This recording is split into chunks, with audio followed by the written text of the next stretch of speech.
Welcome to episode 15 of the Hodgepodge podcast. I'm your host, Doug. And I'm Dirty A. As the name suggests, we're going to talk about a hodgepodge of topics, anywhere from movies, music, TV, and other pop culture events. And in this episode, we're taking a trip down to Middle-earth to discuss The Hobbit 2, Elevensies, and the Lord of the Rings saga in general. You can reach us at thehodgepodgepodcast@gmail.com, or over on our website, thehodgepodgepodcast.com, or over at my review blog, dubreviews.blogspot.com.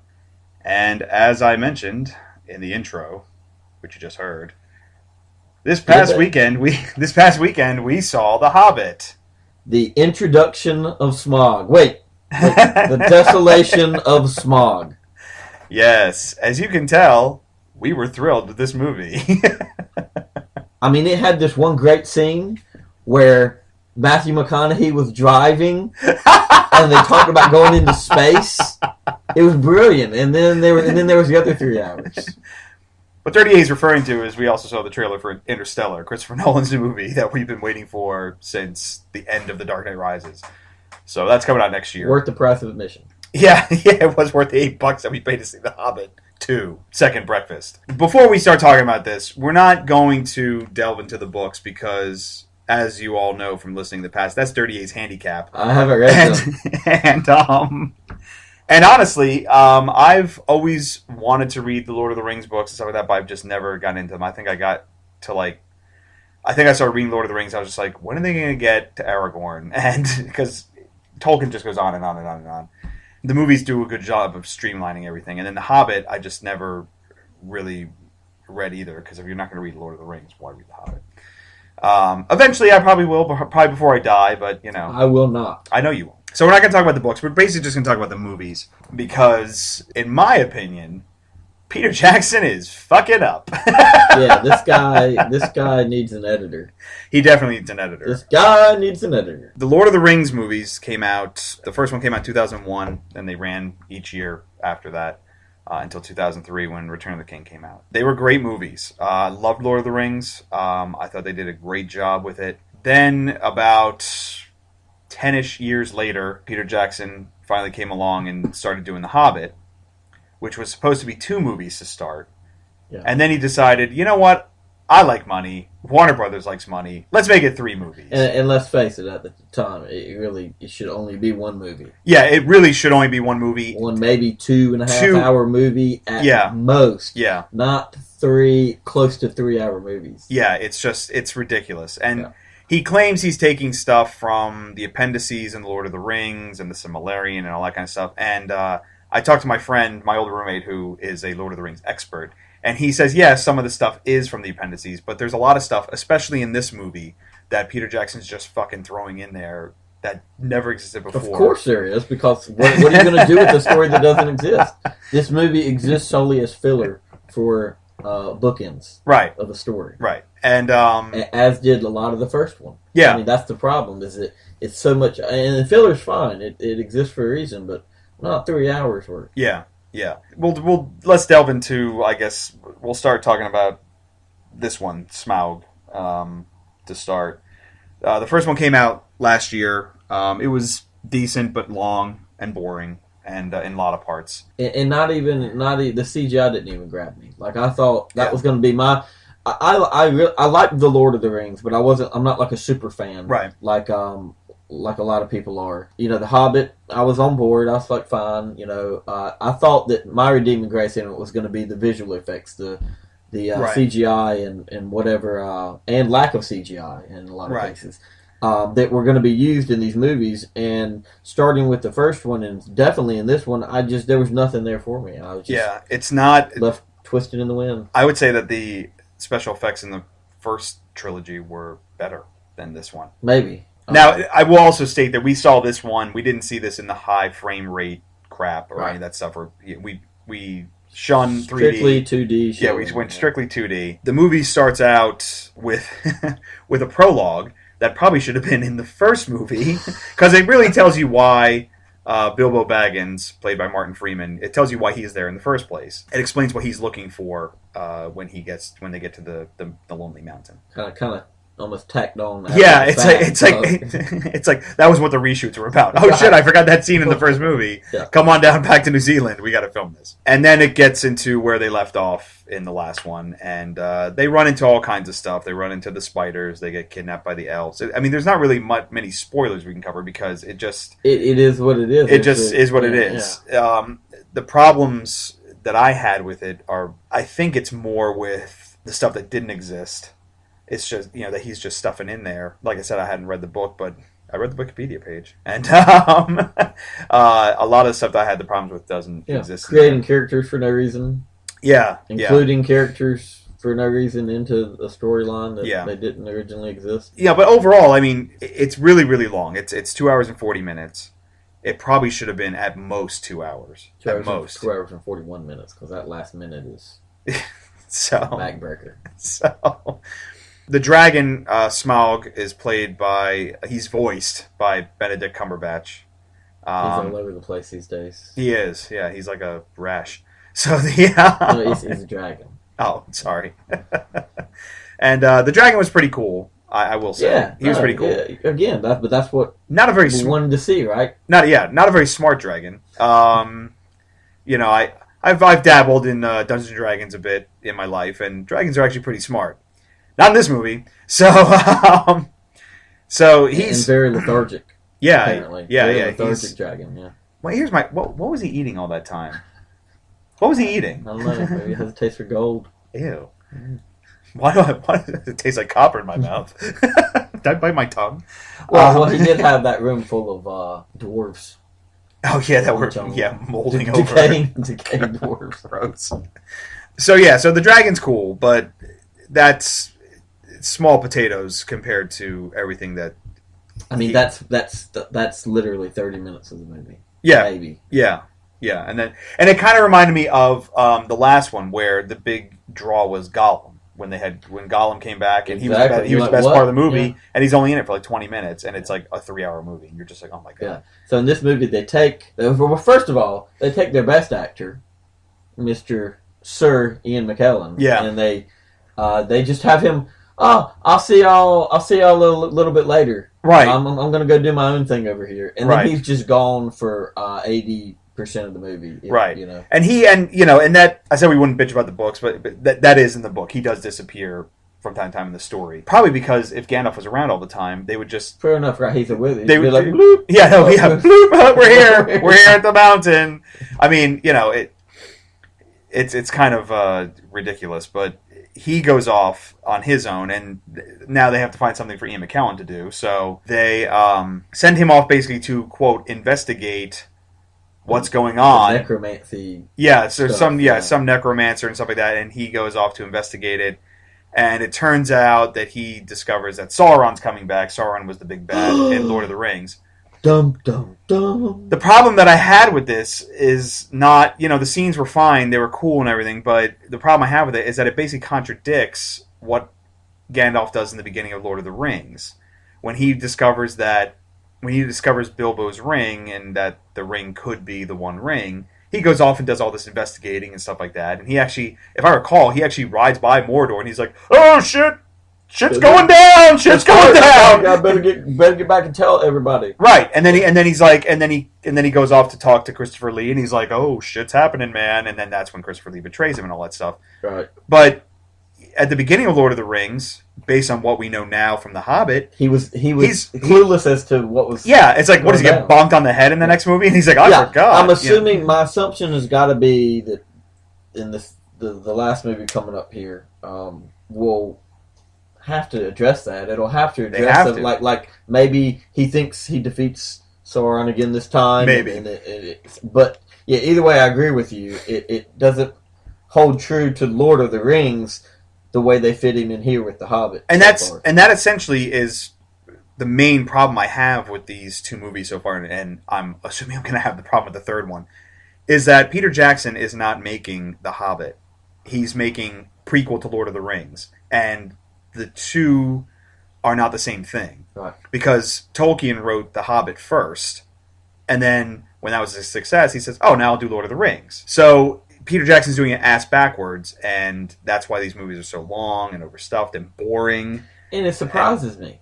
It surprises me because I thought, as a super fan of the whole Tolkien universe, he would probably be the one to understand that they're completely separate stories, even though they're in the same realm. Right. And that, he would kind of keep them separate. I'm wondering what kind of influences he's had from, execs and the studio. I don't think he's had any, because it's like you said, he needs an editor. Yeah, he's true. It seems like, you're right, it does seem like they're giving him free rein to do whatever. Yeah, I mean, he's basically gone full Lucas. And he's the best-selling author who has no editor. Like, if you look at the Harry Potter books, the first three are pretty...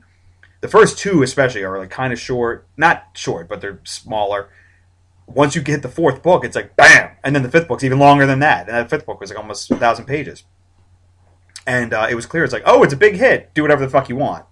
And then you get them splitting into movies into two. Thanks a lot, Harry Potter. Yeah.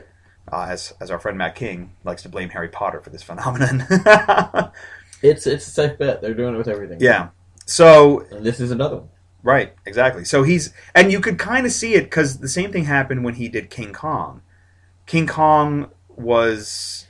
A very drawn out movie. Very drawn out. I mean, he put in every single last little thing he could think of into King Kong. And I enjoyed King Kong. Yeah, see, but that movie, I did. I like that one. I mean, other than, it also needed to be edited down. But I didn't want to see 3-hour movies of King Kong, so... No, definitely not. And I certainly didn't want one of those movies to be where King Kong just shows up. I don't want it to be called "Come See King Kong," and then he only shows up in the last 20 minutes of the movie to lead into the final movie. Yeah, exactly. Which is what this does. That's what this does. Yeah. So that's my number one issue with these films. Then you've got the other big thing that some Lord of the Rings nerds are complaining about, is that he added a character named Toriel, who's played by Evangeline Lilly from Lost. Yeah, Lost fame. And she is a female wood elf, and she works with Legolas, who's back, Orlando Bloom.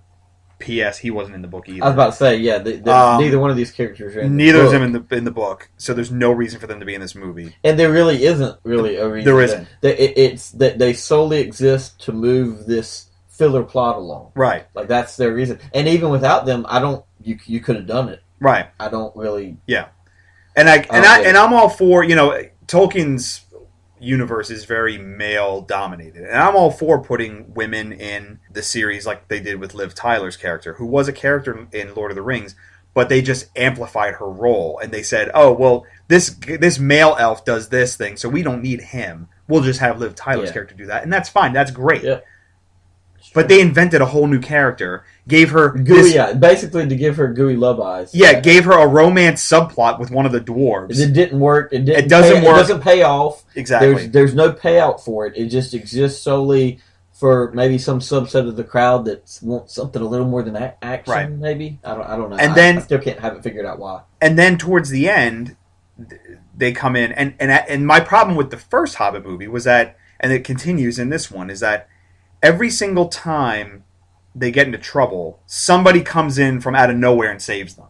Usually in the first movie it was Gandalf. Gandalf suddenly appears again. He's like, oh, I'm back to save you. And the same thing happens in this one. In this movie, I counted at least 3 separate times that were supposed to be kind of spur of the moment things where, we're in great peril, and then you see like an arrow come through. It's like, oh, okay, well, they're doing this again. Yeah. And that's just, lazy. It's lazy. It's lazy storytelling. It's like Deus Ex Machina type stuff. But anyway, so the elves show up to help them out, and then Toriel has to heal the dwarf that has a crush on her. Right. And he gets hurt. He gets hit with a arrow that poisons him. Poisoned arrow, yeah. And then they say, go find King's Foil. Or a magic arrow. Some... Yeah, it was like a poison arrow or something. And they're like, go find King's Foil. I'm like, oh, I've heard this before. It's like the exact same thing that happened to Elijah Wood in the Fellowship of the Ring. Yeah. When he gets stabbed with the Morgul blade. And then, so she goes to help him. And then Legolas goes off and kills all these his thing, orcs. Whatever. But he gets into this supposedly climactic fight with this... I call him a mini-boss. He's a video game mini-boss, basically, because that's all this movie is a video game. Yeah, the anticlimactic. And he fights him, but you're sitting here like, well, I know nothing's going to happen because he lives to Lord of the Rings. He lives through the end of Lord of the Rings. We know he lives a good 100 years from now, or whatever. Why not swap them and put a character that you've just invented in peril? And this is the same problem I had with all prequels, but mainly the Star Wars prequels. Like, they had, like, Anakin and Obi-Wan and these characters that, like, you knew nothing was going to happen to them because you know what happens to them. And then they invented a character like Mace Windu, but they don't really develop him, so you don't give a shit about him. The only character you really cared about was Qui-Gon Jinn. You know what? That's going to happen in movies, especially when you're talking about prequels and sequels or what. Right. It's that problem is going to exist, and so I can forgive that problem, although I don't disagree with you. But in one of my bigger problems, which we talked about, also one of your big gripes, I believe, is that you have these hundreds of orcs. Yeah. They just keep coming out of nowhere. Yeah, yeah. There are only 13 of these dwarves. They all live. And one guy gets hurt. Yeah, one guy gets hurt. And because it's part of a subplot with an invented character, I have to think that's not in the book either. So it's like, so you have a movie with hundreds of orcs, some bigger master orcs, and a dragon. Right. Nobody dies. All 13 dwarves are unscathed. And exactly. And then when they end up fighting the elves, the orcs, there's like the elves are like these super ninja death machines. And like when it was just Legolas in the Lord of the Rings, you're like, oh, he's special. That's cool. Right. That he's apparently all the elves are like these fucking superheroes, and they don't get hurt. Yeah. They don't nothing, and they just it's like a video game. And by the way, for all the CGI, and I get it. I preface this with I get it that this movie is also they want to draw the kids in as well. Right. But for all the CGI and everything they add in here, as many orc heads as they cut off, apparently these orcs don't have blood. Yeah. There's no blood at all. They just it's just clean top of the head. Yeah. And that is all you see. It's like where is any form of blood or life being that's running through this body. Yeah. They did do the one guy who did like a chicken where his body was shaking. But other than that, I mean, it's just and then they I think I turned to you when there was like a little bit of blood on his like what was it, his nose or something? Oh no, he they punch him in the face with that. He started to bleed. Nosebleed. I was like, I think that's the first blood I've seen this whole movie. That's the first blood he's probably blood. That's probably the first blood he's seen too. Yeah. He was like Superman in Superman 2. So my blood, my blood.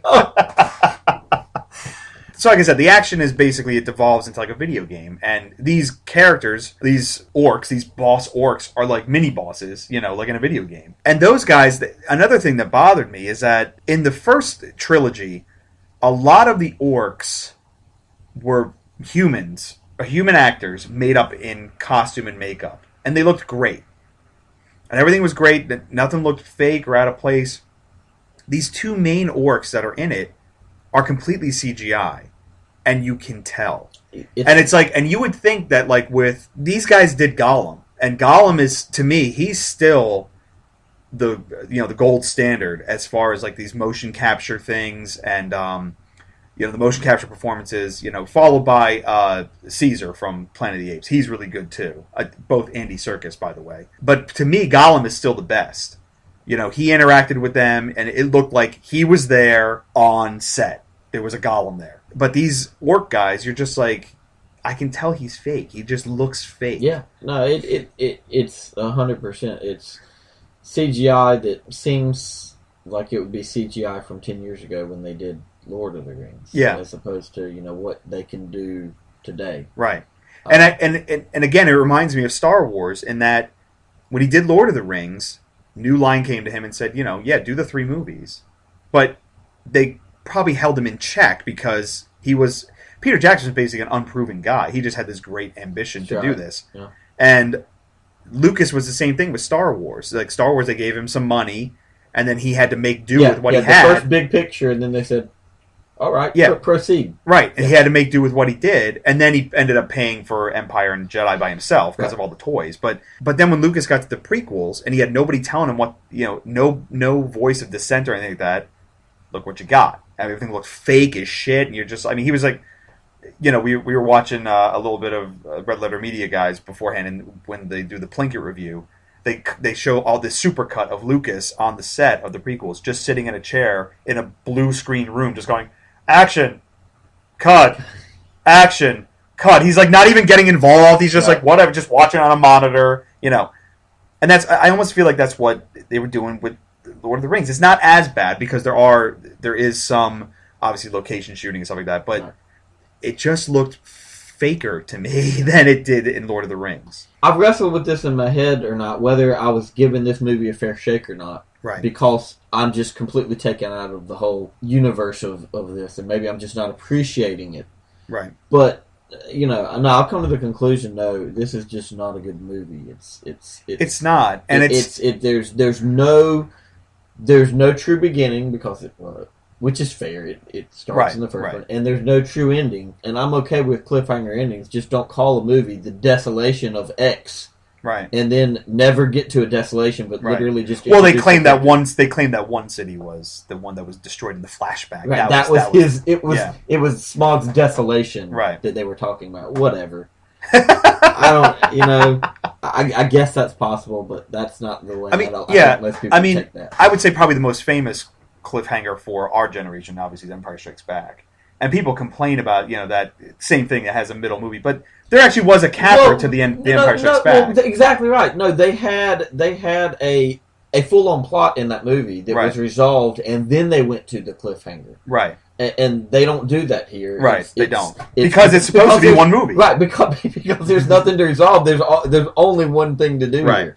And so the only thing I can imagine is, the people that I see reviews for this giving it an A, for gosh sake. Yeah. Like, the only thing I can imagine is that these people so desperately love this universe that they'll cling to anything that has to do with it and love anything that has to do with it. Yeah. And that's fine. If it works for you, enjoy. If that's the way you enjoy the cinema, that's great. Right. I don't have a problem with that. But this movie, taking as a movie itself, is not a good movie. No, and the other problem is too, and I think this might have to do with the source material too. And I said this when I wrote my review of the last one. I said the problems with like the Deus Ex Machina stuff. I was like, that's obviously in the book, and it's shoddy writing. Sorry, Tolkien. I mean, Lord of the Rings is great, but the storytelling is kind of left to be desired. But the other thing is that I don't give a damn about any of these characters. No, not a single one. The only one I care about is Bilbo, and you know what happens to him anyway. He lives all the way to the end of Lord of the Rings. Yeah. And the dwarves are just names. It's just a list of names. Now, and going back to that, that is the only, I guess that's the only good thing about the movie, is Martin Freeman. Yeah, Martin Freeman's great. Ian McClellan, he's always good. When he's on screen, he steals the show, but it's all of 10, 15 minutes of this guy. Yeah, he's barely in it. So, Martin Freeman, he does show a little cathartic. Yeah, and that is something that I am glad that they added to it, because that's not the case, from what I understand in the book. That it's is that right? It's really just a happy-go-lucky adventure, but because he is making prequel to Lord of the Rings, he has to show the rings starting to corrupt Bilbo. And I did like that. I did like what they showed.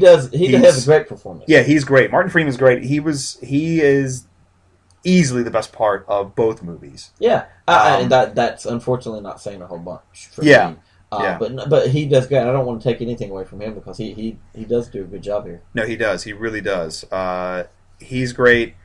Richard Armitage is good as Thorin Oakenshield, but the character, I could give a shit. Yeah. I mean, he's a dick. I mean, he's a total dick. And he is an asshole. And, I did not realize that they could be such assholes. Yeah, he's a dick. And from what I understand, he's going to become even more dickish. But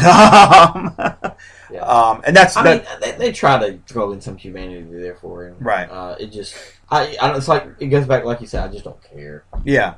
And it's, and that, we can segue, into, I mean, obviously, you're going to see this movie anyway. Yeah. We're not really. If you like it, you're going to go see it. If you like it, you like it. If you're on the fence about it, I would wait till it comes out on video. Yeah. If you're not just so completely entranced in this Lord of the Rings Hobbit universe, just wait. Yeah. Because it's 3 hours. It would be much easier to sit on your couch and watch this. Yeah. And if you want to see it that bad, I'd just watch Lord of the Rings again. That's a fact. Lord of the Rings, like we said, came out in the early 2000s. And was it 1, 2, and 3 back to back? Yeah. It was 2001, 2, and 3. And as I just said, the dwarves in the Hobbit, I don't care about it. I cared about all the characters in Lord of the Rings, the Fellowship. Well, they spent time building up, giving you, right, and their friendships and all that stuff. Yeah. And it's because it was this sprawling epic, and it was designed to be that way. And it was I think you said it yesterday, it was because it was a movie per book, whereas this is you're taking one 300-page book, literally at best it's 300 pages, and chopping into 3 movies. It's spread too thin.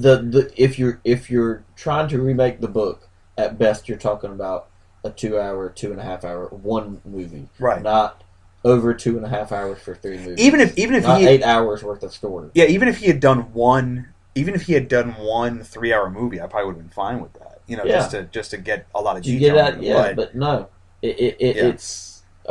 Anyway, so Lord of the Rings. Lord of the Rings. A lot of people, I think that their favorite, they say, is Return of the King, because I guess that's the conclusion. My favorite was always Fellowship of the Ring. I liked the first one. I liked Fellowship of the Ring because I liked meeting all the characters, and I liked the Fellowship itself and everything. And to be fair, I was a newbie to that universe. Me too. Me too. The book me too. So this was me getting involved in the story. Mm-hmm. This was my way to get into this Tolkien universe. Right. So that was my favorite one. The performances are all great in those films. If you've never seen Lord of the Rings, you got to do yourself a favor and go get it. And even as much as we're disparaging The Hobbit and how long it is, if you're gonna go get it on DVD, go get the extended editions, because what he adds to it, it does help the story. It does tell more of the story. Elijah Wood played Frodo, who is Bilbo's nephew, but like adopted nephew or something like that. Yeah, the way the Hobbit people work. Yeah. Sam is played by Sean Astin, who of Goonies fame, which is probably the last hit he had. No, Rudy. He was in Rudy. That's right. He had Rudy. Don't get Rudy. I'm sorry, I forgot Rudy. I'm sorry. He's the wild man now. Yeah, Mr. I hate football. So, but I love sports movies. The irony. Hate sports, love sports movies. It is an irony. You had the other 2 hobbits that were in it, Merry and Pippin. That was Billy... What's his face? And, what? You got me. I don't know. I forget his goddamn name. And you had Dominic Monaghan, who was one of the other guys who was... Who went on to be in Lost. Yeah, I like him. The other guy was Billy Boyd, was the other guy. Okay. He was Pippin. Yeah, he was Pippin. One of the brothers. Was he? I think they were cousins too. I think they were cousins too. Okay, yeah, okay. But there were 2 of them really close. Right. Then you had Viggo Mortensen was Aragorn. Did a good job there. Turns out to be the king in Return of the King. Yeah. He did a great job. That really... I believe, I'm stretching my memory back there, but I believe there was a little bit of controversy in his casting. It was kind of like a Wolverine situation. They cast a guy first. I forget who it was, but they cast somebody else, and they thought he was... I think it was Stuart Townsend. Okay. And they thought he was too young. Okay. And so then they had to let him go. And they actually... I mean, he was down there, and he actually... It really was like a Wolverine situation with Hugh Jackman, because, as everyone knows, the legend goes that Dougray Scott was supposed to be Wolverine. He got title on Mission Impossible 2, and then they had to cast Hugh Jackman, which... Luckily for them. And that poor guy. Yeah, Dougray Scott. What? Mission Impossible what? He got to be in a movie with Drew Barrymore, and then that's it. Wow. So, same thing with Stuart Townsend, I guess, if it was him. I can't remember if it was him, though. But the name, that's what is in my memory. But yeah, so he went down there to New Zealand, and he was bonding with the people and stuff like that. I think he even filmed some stuff, and it just wasn't working for Jackson. Yeah. He's like, I got to get somebody older. So they got Viggo Mortensen. That's also what they did with Eric Stoltz in Back to the Future. Yeah, it wasn't working with him. He was filming. I mean, he was already into filming when they said, just not working. Not working. Not going to work here anymore. Anyway. So they got Viggo Mortensen, and this really launched his career because he had done small roles, like he was in Crimson Tide. Yeah. And he had been in some other stuff. And but this made him Viggo Mortensen. Yeah, then he did. He had a lot of solo stuff after this. Yeah. Was he nominated for History of Violence, or was that just the movie itself? He may have been nominated for History of Violence. I'm not sure. It's a good movie. But he did that, and then I know he was nominated for Eastern Promises. Yeah. But he was like Hugh Jackman. This was his breakout film. Sean Bean is in it. He plays Boromir. Oh. Orlando Bloom, as we said, and John Rhys Davies is in it, who Indiana Jones fans will remember was Sala in Raiders of the Lost Ark and Last Crusade. He plays Gimli the dwarf, and just what they did with him and the Hobbits, with like the perspective shooting, and how sometimes they would have children stand in for them if they had to be in a close shot. But it was really, I really liked how they did it. Yeah. I think there was only one scene in the whole trilogy that looked fake to me, as far as like filming these actors as little people, and it was in the Two Towers when Boromir's brother captures Sam and Frodo, and then they're in the cave and they pan back. And the hobbits are standing in the middle of the frame, and then the humans are walking around them, and then you're like, doesn't quite look Hobbit. It's like you can tell they filmed those hobbits over here and then just pasted them into the scene. Yeah. You're like, ooh. And then of course Ian McKellen is Gandalf. Yeah, masterful. Christopher Lee plays Sauron, who is a bad wizard, and I never understood why they did that. Why the one villain who's like the mini boss, Saruman, and then the main boss is Sauron. I'm just like, so close. Really? Yeah. It's like you couldn't think of couldn't call them Bill and Jeff or something. Yeah, it's like you had to come with names like Bill and William. It's like, come on. So Christopher Lee is a great villain. Yeah, and basically he was one of the only good parts I liked in the Attack of the Clones. Yeah. Oh boy. Yeah. But so I agree with you though. Fellowship was my favorite. It sets up nicely. You get to know the hobbits. You get to know where they're from. Yeah. To be honest, it was the only one of those three movies that, and again, like I said, I wasn't a super fan. Right. So it was the only one of those three movies where when it ended, I was like, I want more. Yeah. Whereas the other ones they ended, I was fine with them. I was right. just like, okay, they ended. But the first one was the only one I was like, I was sitting there waiting for more. Right. Right. 3 hours later, that's a tough order to fill. Yeah. Yeah. Love the first movie. And they went on to make a shit ton of money. They were wildly successful, God, which is why Peter Jackson has a career today. And he did a great job. I mean, he and his wife, and it's him. I forget which one's his wife, though. I think it's Fran Walsh is his wife. And then Philippa Boyens. They all wrote the screenplay. Yeah. For The Hobbit, he was supposed to get Guillermo del Toro to do it.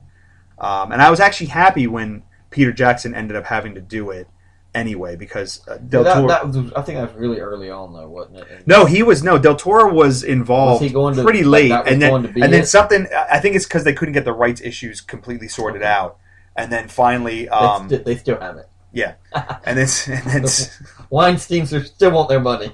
And then finally, Del Toro's like, hey, I got to do other shit, I'm sorry. So he left. And I'm actually kind of glad he did. It would have been interesting to see what he was going to do, but I was always afraid that his distinct style would take over. Way different. And it wouldn't jive with this.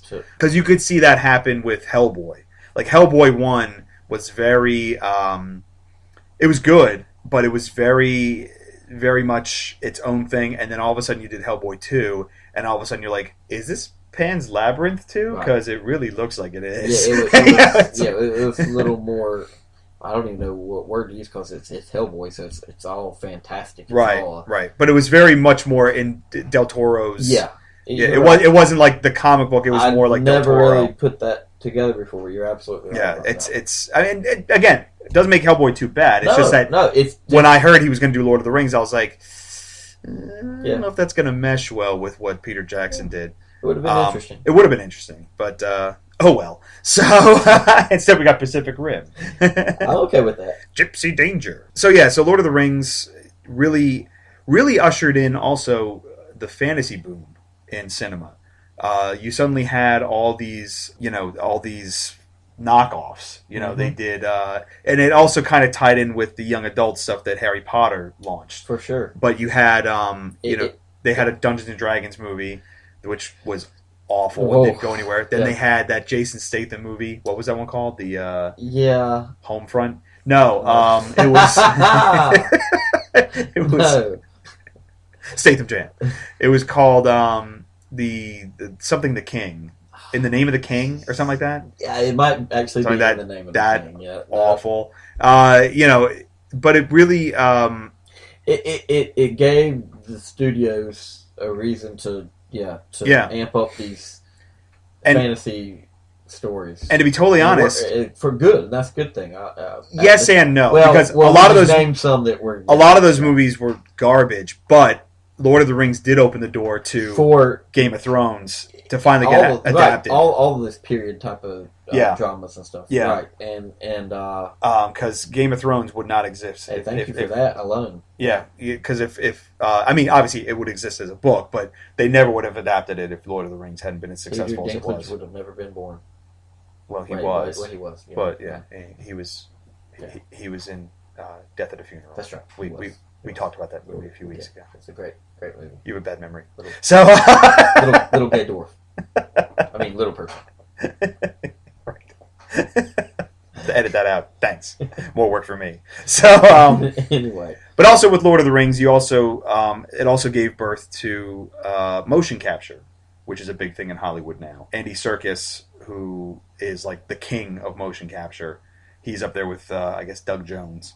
But Andy Serkis more so because Andy Serkis played Gollum, and he also ended up playing King Kong. Yep. Now he's Caesar in Planet of the Apes, and he was some dude in Tintin, and he was like the captain. But yeah, he is the go-to. He's the king, and guy, he has generated an interesting debate that still goes on today. You know, should a character like that be not an actor like that be nominated for Best Supporting Actor or something like that? Personally, sure. I think he should have been. I mean, Gollum was a character. Lord of the Rings. I mean, more so for me, more so than even Frodo or any of those guys. He was the one the glue that kept that story really going. And he has like a complete arc. Right. And they show him from I would have liked to have seen it, and they did later. But I would like to see more of an arc with him, like more of the storyline of him. But they did. They tacked it on to Return of the King. Yeah, kind of like what they did with the Hobbit. Exactly, this one. Exactly what they did there.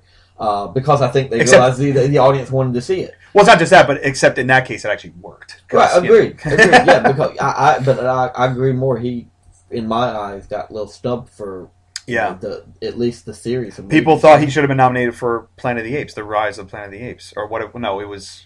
What was it called? Was it Rise of the Planet of the Apes or was Dawn of the Planet of the Apes? Wait. No, it was Rise. It was Rise. Was it Rise? It was Rise of the Planet. What's the new one? No.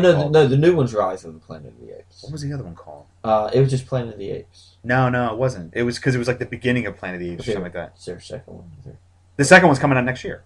Right, but are you talking about the one with Mark Wahlberg, or are you talking about? No, not him. Rise of the Planet. It was Rise of the Planet of the Apes. See, for some reason I thought that's what the new one was going to be called. No, this is called Rise of the Planet of the Apes. All right. But anyway, whatever the fuck it's called, the new Planet of the Apes movies. People thought he should get nominated for that because he was.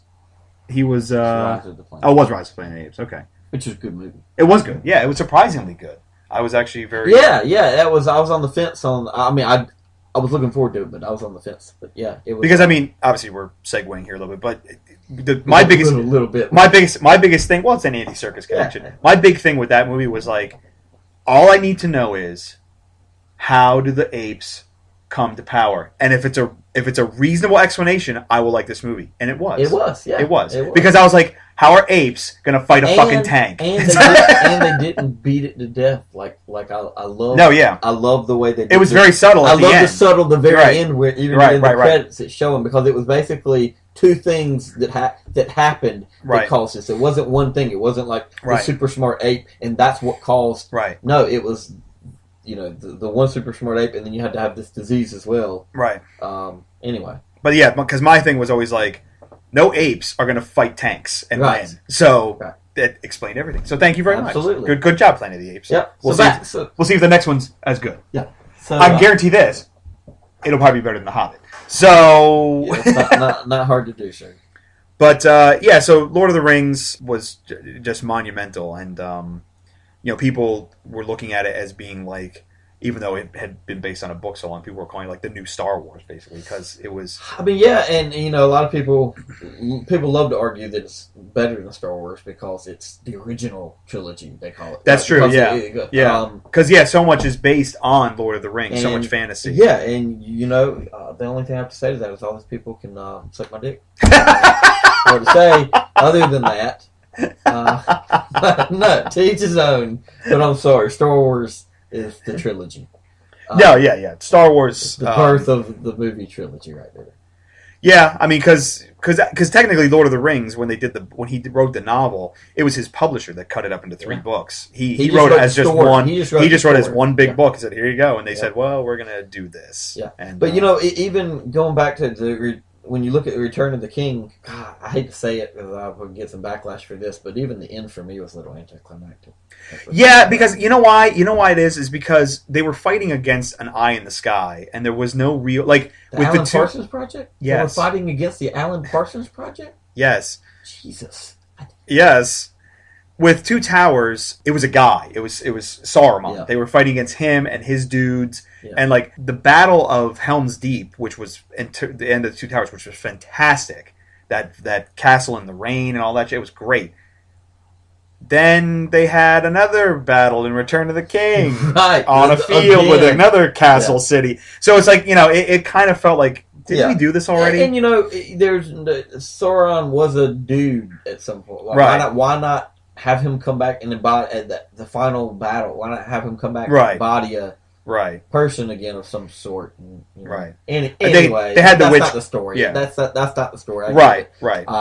So for me, the end of the final story after 3 movies coming together seemed a little anticlimactic. That's why I never understood why. That's why I don't understand why people say they like Return of the King the best. I agree. I loved all the stuff with Frodo in Return of the King.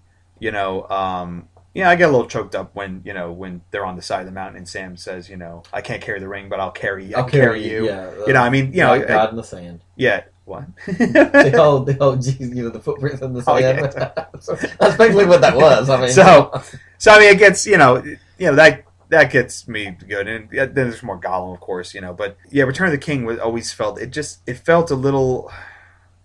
I don't know. There was just something missing. I think what it was build up to it. Right. I think that's what it was. I wanted to see more of like a physical antagonist. Yeah, exactly. Not just exactly. But this glowing eye. I agree with you. Like I said, the first one, The Fellowship, was the only one where I was like clamoring for more story. Right. Which is kind of ironic considering the other 2 are the more story. Yeah. Obviously, I did not clamor so much. But still, 3 great, at least in my eyes, great, maybe not, but 3 really good movies. Yeah, I think they're great. They're fantastic. They're But The Hobbit, just the first one, leading up to the what we just saw, but the first Hobbit, to me I would review it probably the exact same as I did Desolation of Smaug. I gave the first one. I was a little more lenient with the first one because I was like, maybe building to something, right. And then now this is what I got. Now I was much harsher on this one than I was on that one. The first one you talked about the CGI, and this last one I felt, and you said you thought maybe the first one was a little better, maybe not, but for me that's when I noticed that I wasn't going to enjoy this because that's the only thing I was hoping for. Right. With some beautiful stuff to see, and I'll never forget seeing what's the elf city called? What's the Rivendell. I'll never forget they come out of the forest and they're overlooking it, and how it's supposed to be so beautiful, and it looks so fake. It looks. Oh not in this one. I thought you meant Lord of the Rings. No. Hobbit. The Hobbit. In the Hobbit, that's I forget what it's called. It's the Mirkwood Forest, but I forget what the city's called. Yeah. Okay. Well. You're right. It's not Rivendell. You're right. Rivendell's the original. Yeah. Yeah. So, but it looked like a fake. It looked just like a backdrop. Right. And I was like, this is shit. Yeah. And I didn't actually notice that in this last one, did I? But other than the CGI characters themselves, but I have to wonder if maybe it's because he was using those high def cameras and stuff like that. Even though we didn't see it in high def. It could be. It's like when people watch my TV and say it looks too real. Yeah. And I don't notice because I've been watching for so long. Right. But yeah, maybe that's the reason. I don't know. But for whatever reason, it just didn't work for me. Yeah. And I knew for sure, even at the end of the first Hobbit movie, I wasn't going to be paying for 3D again. You did see that one in 3D? Yeah. Oh, wow. Yeah. And there's really nothing in this movie that I saw. I walked out of this one and I'm like, what benefit at all would 3D bring to this movie other than giving the studio some more bucks? And the other thing is too is like with the action, like I said, it's like a video game, so it's all real fast and stuff like that. You'd be getting sick if you're watching that in 3D. Just like what happened in World War Z when I saw that. It's just action happening. You're like, I can't. Your mind can't process it fast enough to let your eyes keep up with it. Yeah. Yeah. So Lord of the Rings. I thought were three really good movies. The Hobbit is taking a way turn for the worse. Yeah, I mean, what I'm waiting for now is, I mean, I'll go see the third one just because I'm obligated to, but I will. What I'm waiting for is the inevitable online maestro to come along and edit the three of them down into one movie that tells basically the story of the Hobbit without all this extraneous bullshit that doesn't need to be in There you go. Yeah. when I was before my lead in to go see the Hobbit, I was like, I need to rewatch Lord of the Rings trilogy again just to make it fresh. So I borrowed my friends. I had forgotten that I actually owned them, the DVDs. So I borrowed my friends' special edition Blu-ray copies. Right. Popped in the first one. I was like, oh, this is 4.5 hours long. I'm not going to watch this trilogy before I see the Hobbit. I will go in cold. Yeah, basically, with everything he added, the extended editions, I think, the whole three movies end up being like 12 hours or something like that. Can you imagine an extended edition of these Hobbit movies? He did it.